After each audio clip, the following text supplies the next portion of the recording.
Tema ya penúltimo del programa. Les mencionaba a ustedes de que estamos a 2 temas de concluir nuestro programa y hoy vamos a hablar de una clase de proceso muy distinta a las que hemos estado abordando. Este tema lo vamos a analizar y a discutir en 2 sesiones, el día de hoy y el día jueves. El día jueves de la semana entrante está programado nuestro examen parcial. Por consiguiente, vamos a tener 2 semanas de receso mientras ustedes tienen sus exámenes. Y cuando retornemos, estaremos con unas 2 o 3 sesiones más para abordar el último punto que nos corresponde del programa. Es importante que recordemos algunos aspectos antes de entrar a explicar lo que voy a hablar el día de hoy.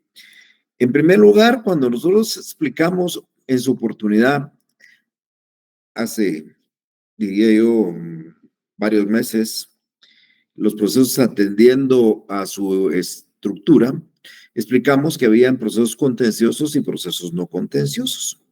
La característica del proceso contencioso es que hay contienda, hay un litigio, hay una discusión y por consiguiente vamos a encontrar 2 partes. Alguien que reclama y contra quien se reclama. En los procesos de conocimiento, ordinario, oral, sumario y arbitraje, estas partes adoptan el nombre de actor y demandado o demandante y demandado. Y en los procesos de ejecución, de todos los que hemos evaluado, pues tenemos un ejecutante que es el acreedor y un ejecutado que es el deudor.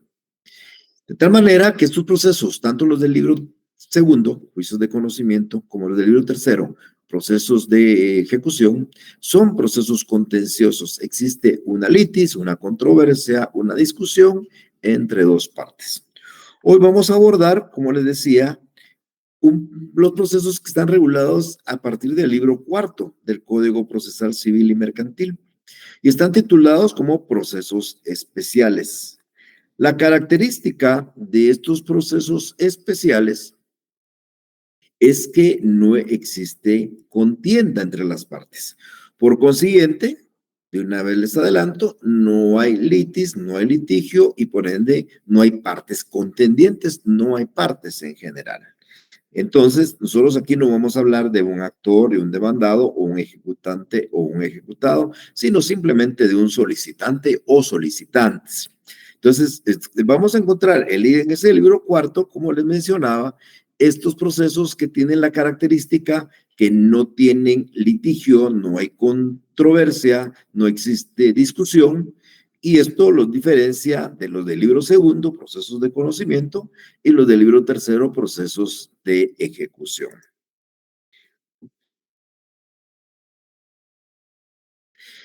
Vamos a analizar en el transcurso de estas 2 clases que existen 2 clases de procesos especiales.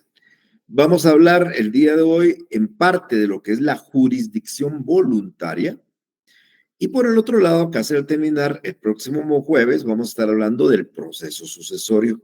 Les reitero, en ambos no hay contienda. La jurisdicción voluntaria, mal llamada jurisdicción voluntaria, y les adelanto por qué. Recordemos que la jurisdicción es la potestad de administrar justicia y que está investida de 5 poderes: el notio, el vocato, el coertio, el judicio y el executio. En el ámbito de la jurisdicción voluntaria no vamos a aplicar realmente esos poderes, porque aquí no hay controversia, no hay discusión. De hecho, el juez no decide una controversia. Estos procesos voluntarios de jurisdicción voluntaria son requisitos que la ley o las partes solicitan, piden promover con el objeto de que haya una participación del órgano jurisdiccional, o en otras palabras, la ley o las partes de común acuerdo o por forma individual solicitan la intervención del juez en algunos casos sin que exista una controversia entre ellas. Entonces, ¿para qué sirve nuestra jurisdicción voluntaria? Porque hay disposiciones en la ley que exige que haya una autorización del juez de ese acto que muchas veces afecta temas de personas y de familia, o también en algunos otros casos en que alguna parte, algún interesado quiere la participación del juez. Esta segunda parte, es decir, donde hay un requerimiento de un interesado, no está regulado en la ley, sino simplemente es porque el interesado requiere que su acto esté avalado por un juez, pero no es necesario. Sin embargo, el otro lado de la moneda es que hay ciertos actos en que sí es necesario. Vale la pena una aclaración a estos temas que voy a explicar el día de hoy y el día jueves.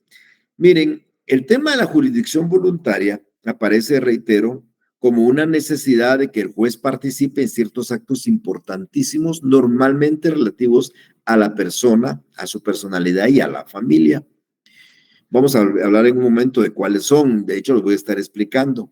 Pero es importante resaltar que estos procesos se pueden llevar ante un juez, la mayoría de ellos, no todos, o perdón, todos, pero también pueden llevarse ante un notario, algunos, diría que la mayoría. De tal manera que cuando nosotros hablemos de algunos temas aquí de jurisdicción voluntaria, existen dos alternativas para promover esa jurisdicción voluntaria. Como no hay controversia, la posibilidad de que se promueva ante un órgano jurisdiccional o la posibilidad de que se promueva ante una notaría. Por supuesto que sabemos que el camino más rápido sería el del notario, por la carga de trabajo. De tal manera que la mayoría de estos asuntos actualmente se tramitan ante el notario. Esto no es porque lo diga el Código Procesal Civil y Mercantil, sino porque hay una ley de jurisdicción voluntaria que le otorga al notario la facultad de poder tramitar en su notaría estos procesos. Entonces, lo mismo que nosotros haríamos ante un juez, hacerle una solicitud, presentarle la solicitud y hacer las diligencias que el juez estime conveniente para resolver un tema de esta naturaleza voluntaria, lo mismo realiza el notario. Claro, se desarrolla ante el notario, por supuesto, a través de actas notariales. El notario forma un expediente, hay actas notariales de requerimiento, el notario recibe declaraciones, el notario recibe pruebas y el notario resuelve, dicta una resolución. O sea, funciona como juez. Y esto se hizo muy pocos años después de que el Código Procesal entrara en vigencia con la intención de descargar trabajo a los tribunales de justicia. Entonces, es bien importante resaltar que la mayoría de los asuntos que vamos a hablar de jurisdicción voluntaria, igual del proceso sucesorio, se pueden tramitar ante un juez o ante un notario. Por consiguiente, en el curso de Derecho Notarial 4, creo, 3 o 4 que ustedes llevan, su profesor de notariado les estará explicando el mecanismo o la forma en cómo se van desarrollando estos procesos de jurisdicción voluntaria. Yo voy a encargarme más que todo de explicar en qué consiste cada proceso para que ustedes tengan una idea en el futuro de por qué promover un proceso de esta naturaleza, pero reitero, muchos de ellos pueden desarrollarse en la sede notarial y por consiguiente se hace ante un notario con las formalidades de los mecanismos o los instrumentos que el notario autoriza.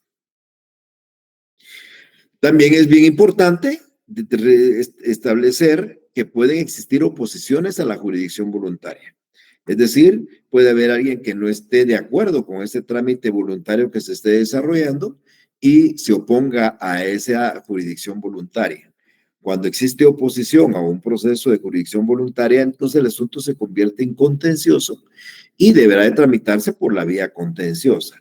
La vía normal es el juicio ordinario, pero hay alguno que otro caso que la ley establece una vía distinta. Aquí también lo vamos a estar explicando en el transcurso de estas dos clases. Entonces, los procesos nacen voluntarios, nacen porque la ley exige la obligación del juez de resolver o del notario de resolver sobre este asunto. Nace voluntario sin controversia, pero cualquiera que se oponga a ese trámite voluntario lo convierte en contencioso y el proceso debe trasladarse a un proceso de carácter contencioso o de conocimiento. Léase, insisto, un juicio ordinario y en algunos casos un juicio sumario, como indicó, explicaré en algún momento. Acá en este proceso de jurisdicción voluntaria no hay muchas formalidades. de tal manera que el juez dicta resoluciones muchas veces no cumpliendo ni los tiempos ni las formas establecidas en la jurisdicción contenciosa. Aquí no vamos a encontrar plazos fatales. Aquí el juez una resolución de una resolución la puede cambiar dentro de un mes, pensando en que se equivocó y puede hacer una modificación, una enmienda o revocarla. O sea, no vamos a cumplir aquellos términos, aquellos plazos que están establecidos en la jurisdicción contenciosa en este proceso de carácter voluntario. Se convierte en un proceso informal, claro, hay resoluciones, hay decretos, hay autos, inclusive sentencias, y las mismas, por supuesto, también tienen recursos, esas cosas sí se pueden interponer, pero no hay muchísimas formalidades porque se cambia un poco la forma en que se tramita un proceso contencioso, donde hay fiscalización de las partes y donde el juez, basado en el principio de legalidad, debe de cumplir con los plazos y con las formas establecidas en la ley. Bueno, ¿qué asuntos vamos a tramitar nosotros en jurisdicción voluntaria? Les recuerdo, vamos a hablar de jurisdicción voluntaria y proceso sucesorio. Son dos cosas muy distintas. La jurisdicción voluntaria es la que vamos a estar explicando o vamos a iniciar el día de hoy. Vamos a continuar el día jueves y el día jueves también estaremos hablando un poco del proceso sucesorio. Acá, como he dicho, simplemente estaré explicando en qué consiste cada cosa de las que vamos a abordar y vamos a ir explicando también algunos elementos que se requieren para tramitar estos procesos no contenciosos. Vamos a abordar en jurisdicción voluntaria temas relativos a la persona y temas relativos a la familia, así como las subastas voluntarias. De esto hay varios casos en el tema de asuntos relativos a personas y familia que vamos a comenzar a analizar en unos momentos. Y por supuesto, también vamos a hablar de las subastas voluntarias. O sea, en jurisdicción voluntaria vamos a hablar de asuntos relativos a personas y familia y asuntos relativos a las subastas voluntarias. En relación a las personas y la familia, vamos a encontrar los siguientes procesos voluntarios. Reitero, estos son relativos a personas y familia. Vamos a abordar y voy a explicar la declaratoria de incapacidad, la ausencia y la muerte presunta, algunas disposiciones relativas a la disposición de bienes de menores incapaces y ausentes. Voy a explicar también algunos requisitos de las disposiciones relativas al matrimonio. Hay una figura que se llamaba dispensa judicial que está derogada, pero la voy a explicar, igual que el divorcio y la separación por mutuo consentimiento. Este divorcio y separación se tramitan en vía voluntaria, no hay partes, son solicitantes, no hay controversia y por ende esta es la vía que se utiliza para disolver el vínculo matrimonial. Vamos a hablar de algunos actos relativos al estado civil, como el reconocimiento de preñez y parto, el cambio de nombre, la identificación de persona y el asiento y rectificación de partidas. Y vamos a hablar también del patrimonio familiar. Entonces, estos asuntos que acabo de mencionar son parte de la jurisdicción voluntaria en temas relativos a personas y familia. Y reitero, a partir de hoy voy a estar tratando de recordarles en qué consisten y algunos requisitos que deben de cumplirse para su tramitación. Para empezar, hablemos un poco de la declaratoria de incapacidad. Recuérdense que en alguna oportunidad con ustedes estuvimos hablando nosotros de la capacidad. Recuérdense que es parte de los atributos de la personalidad, la capacidad. ¿Y qué consiste la capacidad? Pues no es ni más ni menos la facultad que tiene una persona de ejercer derechos y contraer obligaciones. Hace una clase, la semana pasada, yo les mencionaba a ustedes que nosotros somos personas porque la ley dice que somos personas, no es por la naturaleza. Por naturaleza somos seres humanos, pero en el ámbito legal nosotros somos personas. Y como somos personas, pues nosotros tenemos ciertos atributos. El nombre, el domicilio, el estado civil, la capacidad, el patrimonio. Ok. En relación a la capacidad, es la facultad de ejercer derechos y contraer obligaciones. Ustedes leyeron seguramente en su civil 1 que la capacidad se divide en dos. Una capacidad de goce que tenemos todos desde que nacemos, podemos ejercer y contraer obligaciones, pero no por nosotros mismos. Y una capacidad de ejercicio que nos permite ejercer por sí mismos esos derechos y esas obligaciones. Una se adquiere al cumplir los 18 años de edad. O sea, nosotros siempre tenemos capacidad, pero cuando ustedes oigan la palabra incapacidad, estamos hablando de aquella persona que siendo mayor de edad no puede ejercer por sí mismo derechos y obligaciones. Estamos hablando de aquella persona que bien podría tener capacidad de ejercicio, pero por ciertas limitaciones no lo puede hacer. Entonces, aquí es donde hablamos nosotros de una declaratoria de incapacidad. Voy a poner algún ejemplo. Si ustedes ahorita llegara a la oficina de ustedes una señora con un niño con síndrome de Down, con muy pocas facultades para poderse expresar, manifestar, decidir, entonces ustedes no tendrían por qué declararlo incapaz, porque este niño menor de edad de por sí es incapaz, porque la ley sabe y dice que son capaces, pero tienen que hacerlo a través de un representante legal, por ende son incapaces de hacerlo por sí mismo. Entonces, un niño con síndrome de Down es incapaz de por sí. Pero, ¿qué sucede al cumplir los 18 años de este niño? Adquiere una capacidad de ejercicio. Pero como él no se puede desenvolver, él no puede decidir, él no puede tomar algunas determinaciones, es necesario declarar su incapacidad para que un representante legal pues, pueda tomar las decisiones en nombre de él, pueda seguir ejerciendo derechos, contraer obligaciones, pero a través de un representante legal. A esta incapacidad se le llama declaratoria de interdicción. Yo les decía, cuando hablamos de los interdictos, que no confundamos esa palabra interdicto. El interdicto viene siendo un proceso sumario donde se declaran situaciones relativas a la posesión temporal de bienes. El interdicto no es el incapaz. El incapaz es un declarado en estado de interdicción. Y entonces, cuando esta persona, ya mayor de edad, que adolece de alguna enfermedad mental, congénita o adquirida, crónica o incurable, o también tiene limitantes sus capacidades por abuso de bebidas alcohólicas o estupefacientes, que puede ocasionar graves perjuicios a la familia, puede vender sus bienes en ese estado, es posible declarar su incapacidad.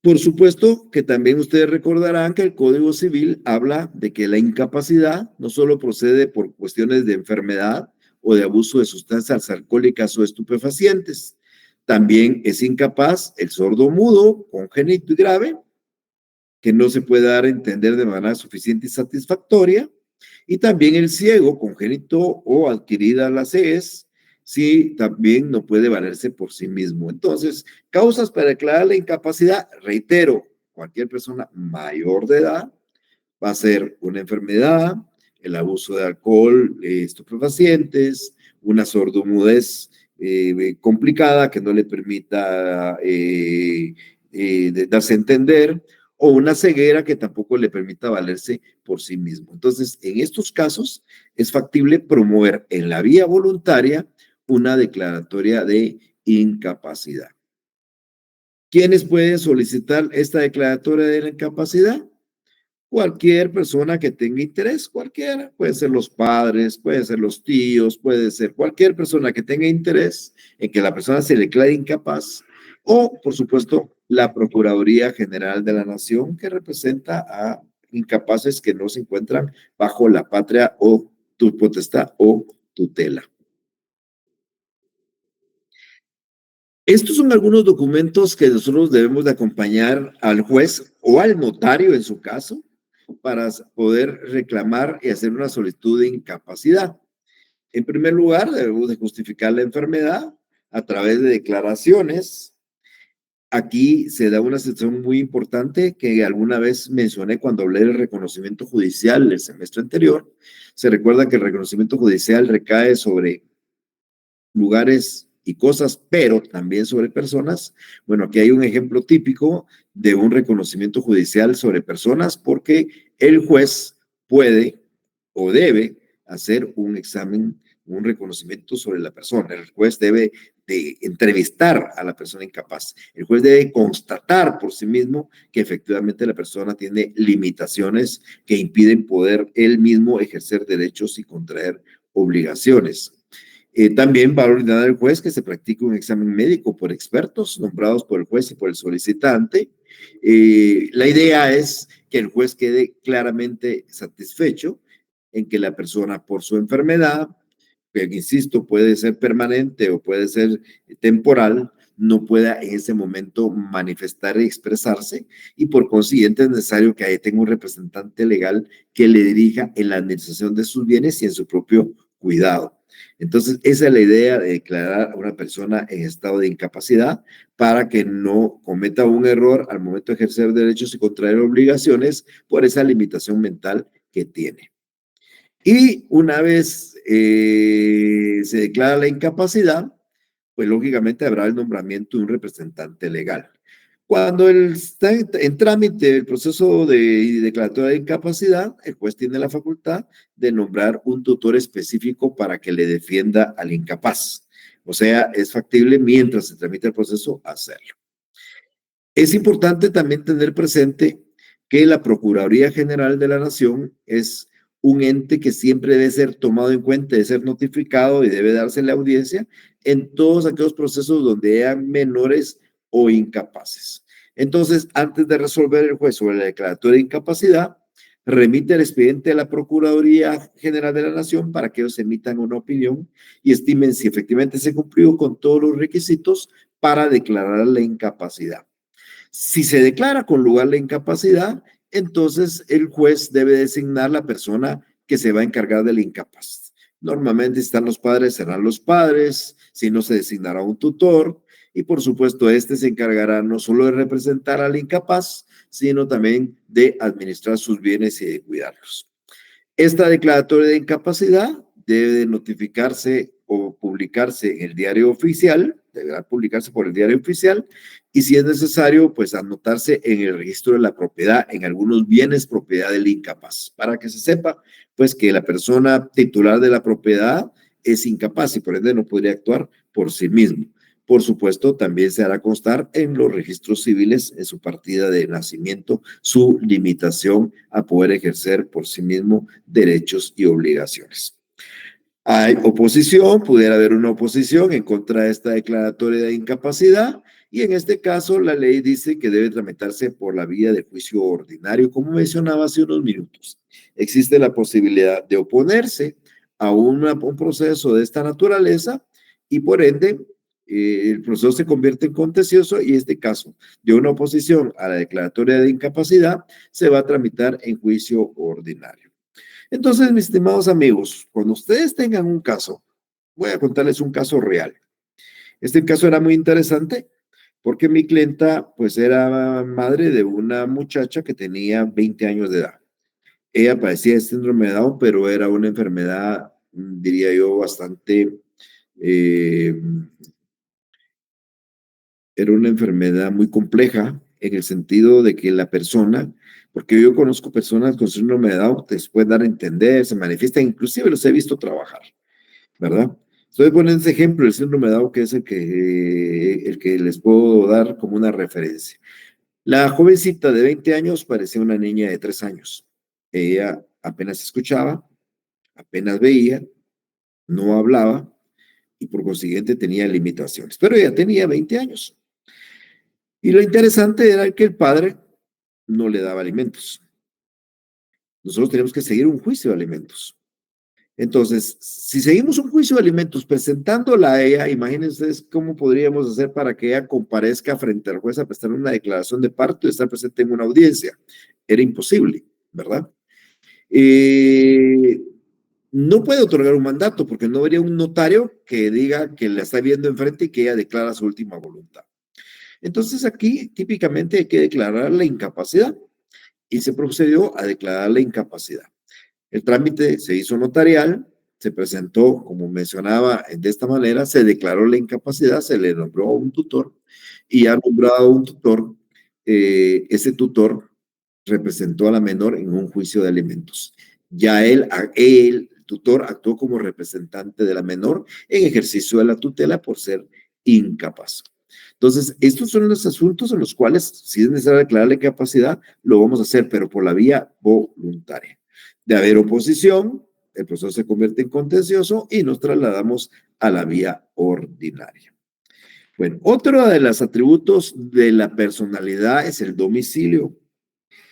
Si ustedes también recordarán en el derecho civil 1, cuando les hablaron del domicilio como un atributo de la personalidad, les explicaron que el domicilio es la circunscripción departamental, donde una persona ejerce derechos y contrae obligaciones, pero más términos más generales, el lugar donde una persona ejerce derechos y obligaciones. Por ser usted persona, amiga y amigo que me escucha, por ser persona, usted tiene un nombre, usted tiene una capacidad, usted tiene un domicilio, usted tiene un patrimonio, usted tiene un estado civil. Bueno, en relación al domicilio, usted tiene un lugar donde usted ejerce derechos y obligaciones, pero ¿qué sucede cuando usted no está en ese lugar? Cuando usted desaparece de ese lugar. Normalmente sucede cuando las personas desaparecen del país, muchas veces dejando rastro, muchas veces no dejando rastro. Entonces, para eso aparece la ausencia. Como la persona no está en el lugar donde ejerce derechos y obligaciones, y muchas veces se le va a exigir el cumplimiento de una obligación, o de repente necesita reejercer un derecho, pero no está, ni tampoco dejó un mandatario, porque si dejó un mandatario, pues no es necesario hacer ese trámite de ausencia. Entonces hay que tramitar por la vía voluntaria también su ausencia. Y como un punto extremo, su muerte presunta, porque si efectivamente después de un buen tiempo no aparece, no se tiene rastros de él, pues habría que declarar la muerte presunta a efecto de proceder al proceso sucesorio de esta persona presuntamente muerta. Acá nos vamos a dirigir también a un juez y vamos a intervenir, a pedir la intervención de la Procuraduría General de la Nación y se va a recabar la siguiente información a través del proceso voluntario. Tenemos que establecer que efectivamente la persona está ausente. Puede ser que haya un movimiento migratorio en migración que establezca que salió del país hace 10 años, por ejemplo, o pueden haber algunas declaraciones que digan que efectivamente la persona no está. Eh, Hay que determinar que no hay un mandatario con facultades suficientes, si es un menor que no tiene un tutor o tiene padres, en el caso del menor o el incapacitado, y el tiempo que ha durado la ausencia. Entonces, la idea es que la persona no se encuentra en el lugar donde ejerce derechos y obligaciones. No tiene quien lo represente en este momento.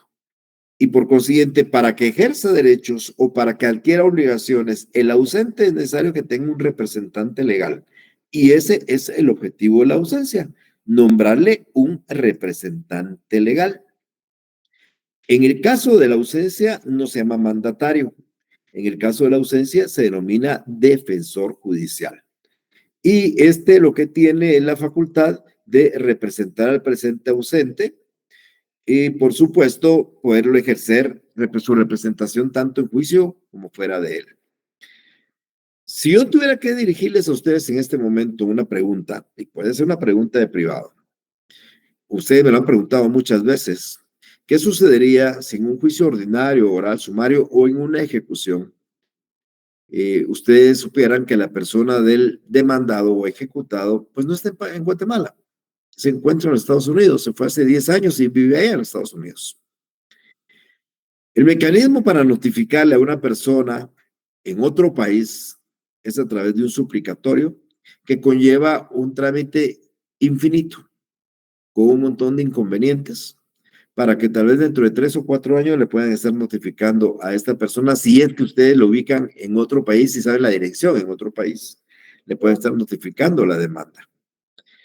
El mecanismo que tenemos que adoptar cuando la persona no está en Guatemala y nosotros queremos ejercer una acción en contra de ella, ordinaria, oral, sumaria o ejecutiva, es seguir diligencias de ausencia, nombrarle un defensor judicial, quien es a quien se le va a demandar. Entonces, ¿quieren ustedes promover una demanda cualquiera? Y la persona a quien van a demandar no está en el país, se inicia una diligencia de ausencia, se nombra un defensor judicial, se le faculta para contestar demandas y se le notifica al defensor judicial. Y legalmente ya tenemos a una persona legalmente emplazada. No podría alegarse el día de mañana que fue condenada sin haber sido citada hoy de vencida porque se ha hecho el trámite correspondiente a través de la declaratoria de incapacidad. Perdón, de declaratoria de ausencia, disculpe. Esta declaratoria de ausencia debe también la solicitud publicarse en el diario oficial durante tres veces durante un mes, en el diario oficial, y se está llamando a las personas que tengan la facultad de poder representar al ausente. Si existen varias personas que quisieran representar al ausente, pues se va a tramitar en forma incidental. Y acá, la oposición a esta declaratoria de ausencia no se tramita por la vía ordinaria, sino aquí se tramita por la vía sumaria. Ya les dije, las oposiciones como regla general se tramitan en vía ordinaria, pero en el caso de la ausencia, una oposición se va a tramitar en la vía sumaria, si hay oposición a la declaratoria de ausencia. La oposición a la declaratoria de incapacidad en la vía ordinaria, la oposición a la declaratoria de ausencia en la vía sumaria.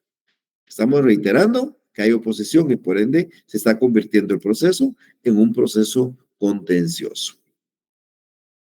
Acá hay que recabar toda esta información, hay que pedir intervención a la Procuraduría General de la Nación y una vez se haya recabado todo, se va a declarar la ausencia y se va a establecer quién se va a encargar de la representación y el depósito de los bienes del presunto ausente.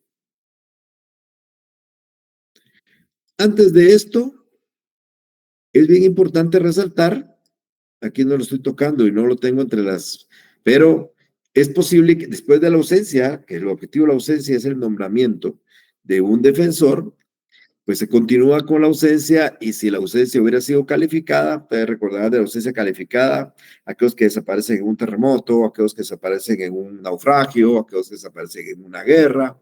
Entonces hay que declarar la ausencia y una vez declarada la ausencia, ya transcurridos 5 años sin que la persona aparezca, se puede declarar su muerte presunta. Y ya declarada la muerte presunta, pues ya se puede disponer de los bienes de él como que hubiera fallecido. Entonces, el primer paso para llegar a la muerte presunta es declarar la ausencia. Y declarar la ausencia, pues ya se le nombra un guardador, que es el que administra los bienes y que los representa, y ya declarada la muerte presunta, pues ya vendrán los herederos a erradicar la sucesión para representar al presunto fallecido dentro del proceso y administrar sus bienes. Un tercer asunto que vamos a tramitar en la vía voluntaria son disposiciones relativas a bienes de menores incapaces o ausentes. Hace varias semanas abordamos en el juicio oral la división de la cosa común y explicábamos que la división de la cosa común se da cuando un bien pertenece por indiviso a dos o más personas. Dijimos que la copropiedad es voluntaria y por ende cualquiera puede pedir su división.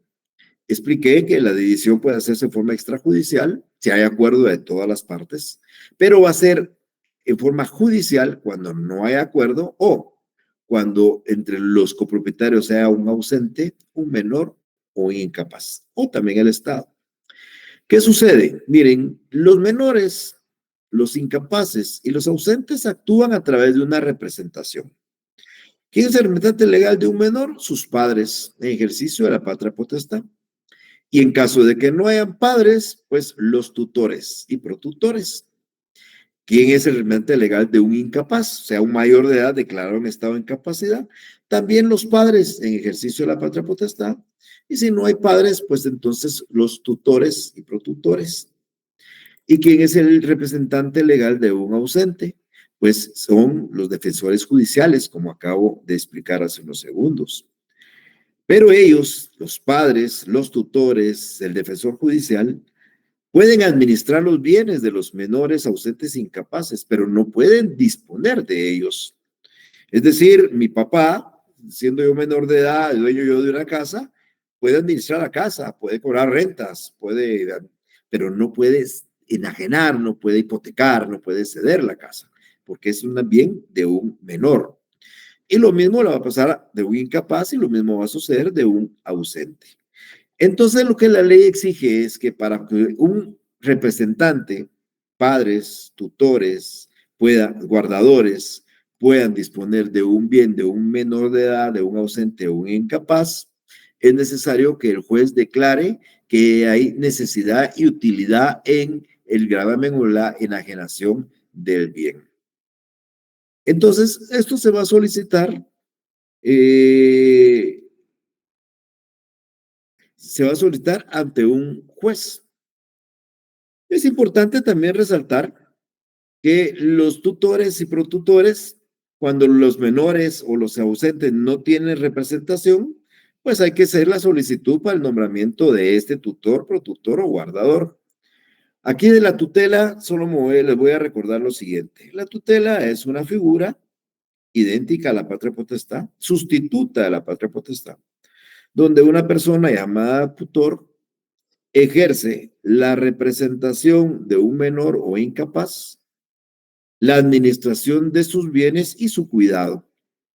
La patria potestad, ¿qué es? Es lo mismo, es la facultad o el derecho que tienen los padres para representar a un menor de edad, administrar sus bienes y cuidarlo. ¿Cuál es la diferencia entre la tutela y la patria potestad? Pues la patria potestad es propia de los padres y la tutela es propio de un tercero, que no es el padre ni la madre.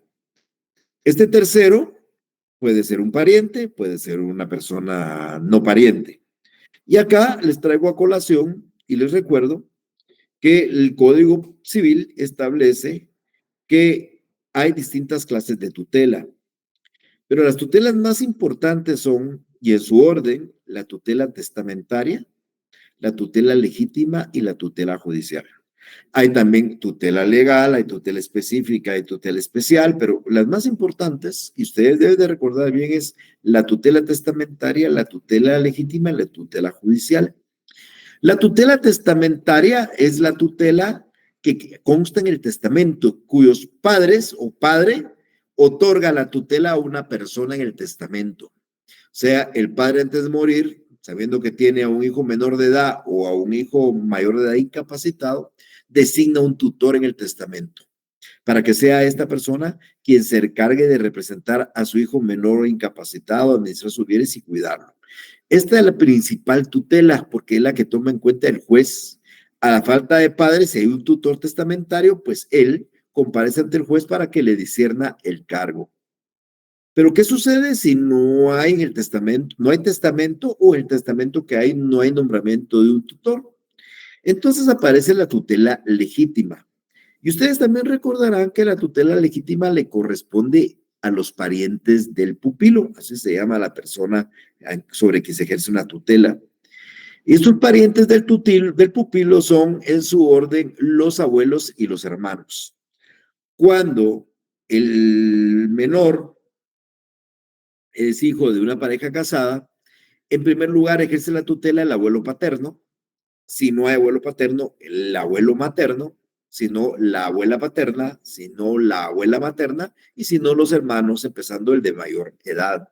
Esa es la tutela legítima. Cuando el menor o incapaz viene de una familia donde no, los padres no están casados, ahí prevalece la tutela, la línea materna, o sea, primero sería el abuelo materno. Entonces, a falta de testamento que nombre un tutor testamentario, habría que ir a los parientes. Pero pudiera ser que no existan parientes o puede ser que no acepten el cargo, porque este cargo de tutor es un cargo, aparte que es ad honorem, es un cargo complicado, que no es fácil renunciar a él. De tal manera que entonces, a falta de tutor testamentario y de tutor legítimo, entonces viene el tutor judicial, que es el tutor que designa el juez en cualquier persona, no necesariamente el pariente, en cualquier persona que acepta el cargo de ser tutor. Entonces, ¿quién representa a un menor, a un ausente, a un incapaz? Bueno, ausente o no, un menor o un incapaz, el tutor a falta de padres, el tutor testamentario, el tutor legítimo o el tutor judicial.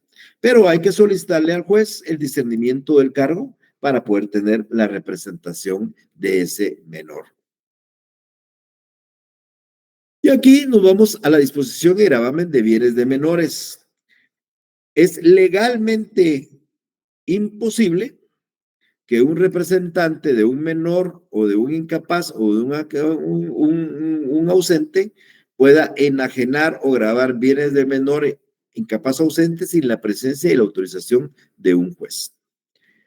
En un juicio oral de división de la causa común hay un juez y yo demando al representante legal del menor o del incapaz o del ausente y ahí a través de esa vía se puede partir el bien, pero la ley así lo establece. Procede el juicio oral de división de la cosa común cuando no hay acuerdo entre los copropietarios o uno de ellos es menor, ausente o incapaz. Pero si yo quiero disponer de un bien de un hijo menor de edad, tengo que pedirle la autorización al juez. Y se llama disposición y gravamen de bienes de menores ausentes o incapaces. Aquí lo que hay que probar en este proceso voluntario es que hay necesidad urgente y manifiesta de utilizar el bien en favor del representado. Queremos vender un bien porque hay que pagarle hospitalización, hay que pagarle estudios, hay que pagar, no sé, pero hay que probarle al juez que realmente existe una necesidad y una utilidad en la venta del bien o el gravamen del bien. Entonces, no se puede hacer sin la disposición. Si el día de mañana ustedes en el ejercicio del notariado llega alguien a decir, mire, quiero vender el bien de mi hijo menor, pues no vayan a decir, venga, yo lo voy a vender, usted realmente delega y puede vender. No lo puede hacer. Y hago esta aclaración porque a mi oficina ha llegado gente con escrituras hechas por notarios, por colegas, donde se venden los bienes de los hijos y lógicamente en el registro de la propiedad no los inscriben porque pues no existe la autorización esta por parte de un juez para disponer y gravar un bien de un menor o incapaz. Acá, en este proceso, tenemos que acompañar el título que acredita la representación del tutor o del padre que administra los bienes. Habrá que establecer los motivos por los cuales estamos pidiendo esa autorización. Hay que acreditar la utilidad y la necesidad del contrato o la obligación que se va a adquirir, inclusive establecer cuáles van a ser las bases de ese contrato y cuáles son los bienes que se van a gravar o enajenar, porque podrían ser varios. Esos son los requisitos que hay que cumplir ante el órgano jurisdiccional. Bueno, y por último, por el día de hoy, voy a hablar de las disposiciones relativas al matrimonio. El divorcio y la separación es jurisdicción voluntaria cuando hay acuerdo entre las partes. Entonces ustedes y ahora ya saben que el divorcio se puede declarar por dos circunstancias. Por voluntad de las partes ante la existencia de una causal de divorcio. Este es un proceso contencioso. Se tramita en la vía oral. Antes era ordinaria y cambió con las modificaciones a la ley de tribunales de familia y el Código Procesal Civil. Y entonces actualmente es un juicio oral de divorcio. Y puede ser también cuando las partes están de acuerdo en un juicio de divorcio por mutuo consentimiento. Acá es importante resaltar, amigas y amigos, que debe dar acuerdo en todo, porque recuérdense que proveniente del divorcio surge en otras circunstancias. Por ejemplo, al momento de declarar el divorcio o pedir el divorcio, también hay que determinar quién va a alimentar a los hijos menores o incapaces. Hay que determinar cómo se van a repartir los bienes del patrimonio conyugal. Hay que determinar si la mujer tiene derecho a alimentos o no va a tener derecho a alimentos. Bueno, todos esos aspectos hay que declararlos y por ende hay que estar de acuerdo en ellos. No podemos hablar nosotros de un divorcio o una separación voluntaria si, por ejemplo, A y B están de acuerdo en divorciarse, pero no están de acuerdo en la pensión alimenticia que le van a dar a los hijos menores, ni están de acuerdo en poder de quién quedan los hijos menores, ni están de acuerdo en cómo se va a distribuir el patrimonio. Entonces, tiene que estar de acuerdo en todo esto para que no haya contienda y por ende el divorcio se pueda presentar por esta vía. Se hace ante el juez del domicilio conyugal y solamente se puede hacer una vez haya transcurrido un año desde que se celebró el matrimonio. Es decir, dos personas que se casaron el día de hoy no pueden divorciarse por mutuo consentimiento mañana. Sí pueden plantear un juicio oral de divorcio a partir de mañana, pero es un juicio contencioso, pero no van a poder plantear un juicio voluntario de divorcio, sino hasta que transcurra un año. Si hoy es 8 de octubre, pues podrán hacerlo hasta el 8 de octubre del año entrante, ya por la vía voluntaria. Ese es el requisito obligatorio para hacer esta declaratoria de divorcio o separación. En esta solicitud de divorcio hay que acompañar certificaciones de las partidas de matrimonio, por supuesto, la certificación para demostrar que están casados, sea hijos menores de edad o fallecidos, no hijos menores, hijos en general, mayores o menores, hay que acompañar las partidas de nacimiento de ellas. Si se otorgaron capitulaciones matrimoniales, hay que presentar las capitulaciones matrimoniales y hay que indicar que bienes adquirieron. Una vez hecha la solicitud, el juez va a señalar una junta conciliatoria y va a señalar un día y hora dentro de los 8 días siguientes para que las partes, los contrayentes, los solicitantes comparezcan auxiliados cada uno de un abogado, abogados diferentes. En esa junta conciliatoria, el juez va a intentar la conciliación, va a intentar evitar el divorcio, pero si al final de cuentas no hay acuerdo, pues entonces va a declarar el divorcio. ¿Sobre qué tiene que ponerse de acuerdo las partes para solicitar este divorcio por mutuo consentimiento? Pues tiene que ponerse de acuerdo primero que van a quieren divorciarse.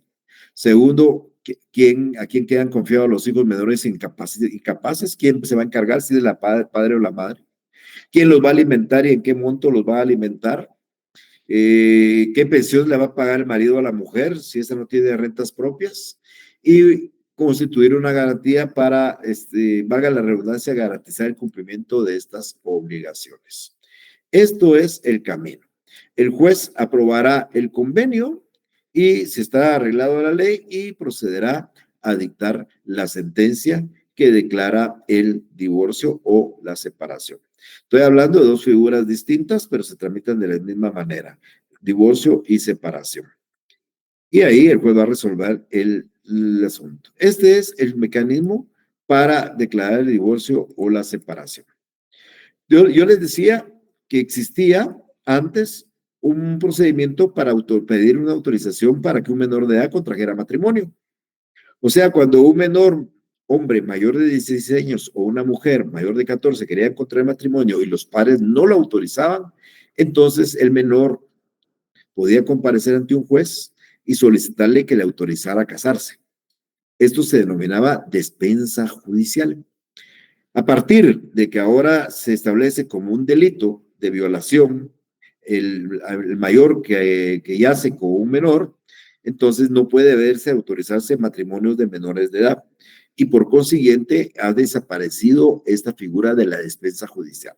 Lo hago como una mención solo para que ustedes tengan un conocimiento de ello. Pero bien, vamos a dejar hasta acá nuestra presentación de estos temas de jurisdicción voluntaria y sucesión hereditaria para continuar el día jueves que estaríamos concluyendo con esto. Reitero, son procesos no contenciosos, no requieren de mayor formalismos, aquí no van a haber mayores problemas porque no tenemos una parte contraria que nos pueda estar refutando, pero cuando sí hay alguien que se opone a este proceso, pues entonces el asunto debe convertirse en un proceso contencioso, normalmente tramitado en la vía ordinaria.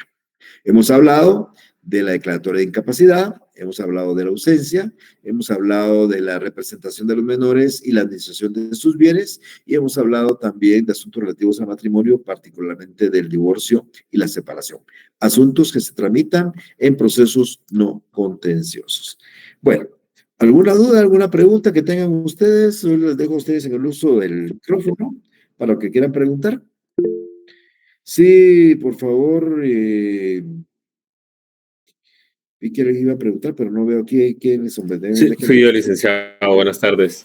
Edwin, por favor. Mucho gusto. Mire, más o menos, como que tuve hace más o menos un par de meses, no recuerdo si fueron como 3, tuve más o menos un pequeño acercamiento al tema de la declaratoria de ausencia, pero fue un tanto especial y justamente no sé, quería consultárselo y preguntarle, no porque fue una señora que justamente me preguntó porque ella quería nuevamente contraer matrimonio, pero cuando contrajo matrimonio fue en el tiempo del conflicto armado interno. Hasta el momento, pues en un momento supo el tema, el paradero de su pues en ese entonces actual esposo. Correcto. Y nunca se declaró como ausente y tal, ¿no? Correcto. Y justamente consultamos en RENAP, por cualquier situación nos mandaron con en ese entonces el encargado, y él nos mencionaba acerca de que hubo una etapa, un periodo de tiempo en donde se podía declarar así, o sea, uno acudía a la municipalidad, ¿no? De donde es residente, y entonces la municipalidad se hacía cargo de, como que no recuerdo si era un libro, no recuerdo más o menos cómo fue que nos explicaron el proceso, pero en donde la municipalidad los declaraba ausentes o incluso la muerte presunta. Pero no recuerdo bien el nombre de este proceso. No sé si, sí, más que todo este proceso. No sé si usted me podría... Mire, Edwin, no, te recuerdo muy lejos de algo similar a lo que se me está contando, pero en este momento imagínese un conflicto armado de hace más de 30 y pico de años. Es un tema un poquito complejo, 40 años casi el tema de conflicto armado. Es posible inclusive para la época del terremoto, donde fallecieron mucha gente y no aparecieron, que se pudo haber existido una ley temporal para hacer eso. Voy a hablar de lo que existe en este momento y de lo que hay. Pensemos en el caso de la señora. La señora se quiere casar, pero va a aparecer casada. Ella en el registro civil aparece casada. Entonces, aquí tiene que ella resolver su problema de dos maneras. Existen dos caminos. El primero sería declarar la ausencia del esposo, ¿no está? Demuestra la ausencia, le nombra un defensor judicial y plantea un juicio un juicio oral de divorcio por causal determinada, la separación por más de un año, etcétera, etcétera, y declara el divorcio. Este sería un camino, nombrándole un defensor judicial. Y el otro camino es nombrar al mismo defensor judicial, pero continuar con el proceso y declarar al final la muerte presunta. Si se declara la muerte presunta, pues el matrimonio termina, porque el matrimonio termina con la muerte. Y por consiguiente, ella tendría la disposición de poder contraer matrimonio. Entonces tendría dos caminos. O promover un juicio oral de divorcio a través del defensor judicial, o terminar el proceso y declarar la muerte presunta y por ende ya poder contraer matrimonio porque ya su cónyuge está muerto, presuntamente. El camino que usted me está mencionando es posible que exista, pero debe haber existido para esa época y habría que determinar, tiene que haber sido una ley, porque no puede ser normas reglamentarias, tuvo que haber sido una ley temporal de esa época, yo no la conozco, donde se permitía en cierto periodo de lapso que las personas viudas del conflicto armado podrían llegar a una municipalidad, hacer una declaración jurada, me imagino que eso tendría que ser, y conforme a la declaración jurada, el registrador civil hacer la anotación en la partida y declarar una muerte presunta para que ellos ya pudieran continuar. Sí desconozco ese tema porque me está hablando de un tema de hace 40 años. Es probable que exista una disposición, la ignoro, recuerdo de algo similar, pero lo ignoro realmente, pero le digo, el camino está con lo que existe en este momento. Claro, si se logra conseguir esa ley, esa disposición temporal que pudo haber existido en esa oportunidad y coincide todo lo que sucedió en el conflicto armado con la época de ella, de repente ella todavía puede utilizar esa disposición para ir a una municipalidad y hacer su declaración jurada. Pero en este momento le mentiría yo si tengo claro la existencia de esa disposición y mucho menos el número de esa disposición. Entonces, esos son los caminos. Ahora encontraríamos tres. El primero, el más fácil, es ese que le dijeron, habría que buscar la disposición y encuadrarla y ver si el alcalde ahora tendría que ser el RENAP, acepta una declaración jurada para que se declare la muerte. Incluso licenciado, en ese mismo momento nos dijeron, ¿no?, que ya no está vigente, pero creo que culminó, se declaró la no vigencia, no recuerdo si fue en el 2013 o en el 2010 que nos dijeron. Ajá. Sí fue una ley porque fue a nivel nacional, pero, y ahorita me surgió una duda, entonces ¿se puede declarar la muerte presunta sin necesidad de que pasen los 5 años después de declarar la ausencia? Solo cuando la ausencia es calificada, ¿verdad, Edwin? Conflicto armado, terremotos, naufragios, ahí se acredita que desapareció en un terremoto, en un conflicto armado, una guerra o en un naufragio, esa se llama ausencia calificada y solo es necesario que pase un año nada más. Muchas gracias, licenciado. Vaya, ¿alguien más? Bueno, ok. Entonces nos vemos el jueves a la misma hora. Tengan una feliz tarde, con permiso. Feliz tarde, licenciado. Feliz tarde, licenciado.